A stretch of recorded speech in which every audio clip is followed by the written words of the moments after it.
नमस्कार, मी राहुल. तुम्हा सर्वांचं मराठी फार्मर या युट्यूब चॅनल सर्वांचं स्वागत आहे. हा खास व्हिडिओ सर्व लाडक्या बहिणींसाठी आहे. त्यांच्यासाठी अत्यंत महत्त्वाचा आणि आनंदाची बातमी आहे, कारण लाडक्या बहिणींसाठी फेब्रुवारीचा जो हप्ता रखडलेला होता त्याच्या संदर्भात या व्हिडिओत आपण माहिती घेणार आहोत. तो हप्ता केव्हा जमा होणार या आपण व्हिडिओ मार्फत पाहणार आहोत. हा व्हिडिओ स्किप न करता हा व्हिडिओ संपूर्ण पहा.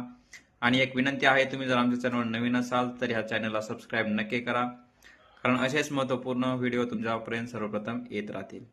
लाडक्या बहिणींनो, एक आनंदाची बातमी आहे, कारण लाडकी बहिणी योजनेचा जो फेब्रुवारीचा हप्ता होता तो आता सर्व लाडक्या बहिणींच्या खात्यावर आजपासून म्हणजेच दिनांक 27 मार्च 2026 रोजीपासून सर्व लाडक्या बहिणींच्या खात्यावर जमा होण्यास सुरुवात होणार आहे. येत्या 2 ते 3 दिवसामध्ये सर्व लाडक्या बहिणींच्या खात्यावरती हा हप्ता जमा करण्यात येणार आहे. याची प्रक्रिया आजपासून सुरुवात करण्यात आलेली आहे.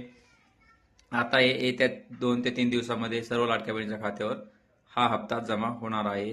तरी पण अजून एक महत्त्वाची सूचना आहे, ज्या पण लाडक्या बहिणींनी अजूनही केवायसी केलेली नाही त्यांसाठी फक्त 3 ते 4 दिवस उरलेले. 31 मार्च ही शेवटची तारीख आहे केवायसी करण्यासाठी. आपली केवायसी नक्कीच करून घ्या, कारण येणारे हप्ते रेग्युलर तुमच्या खात्यावर जमा होत राहतील. धन्यवाद.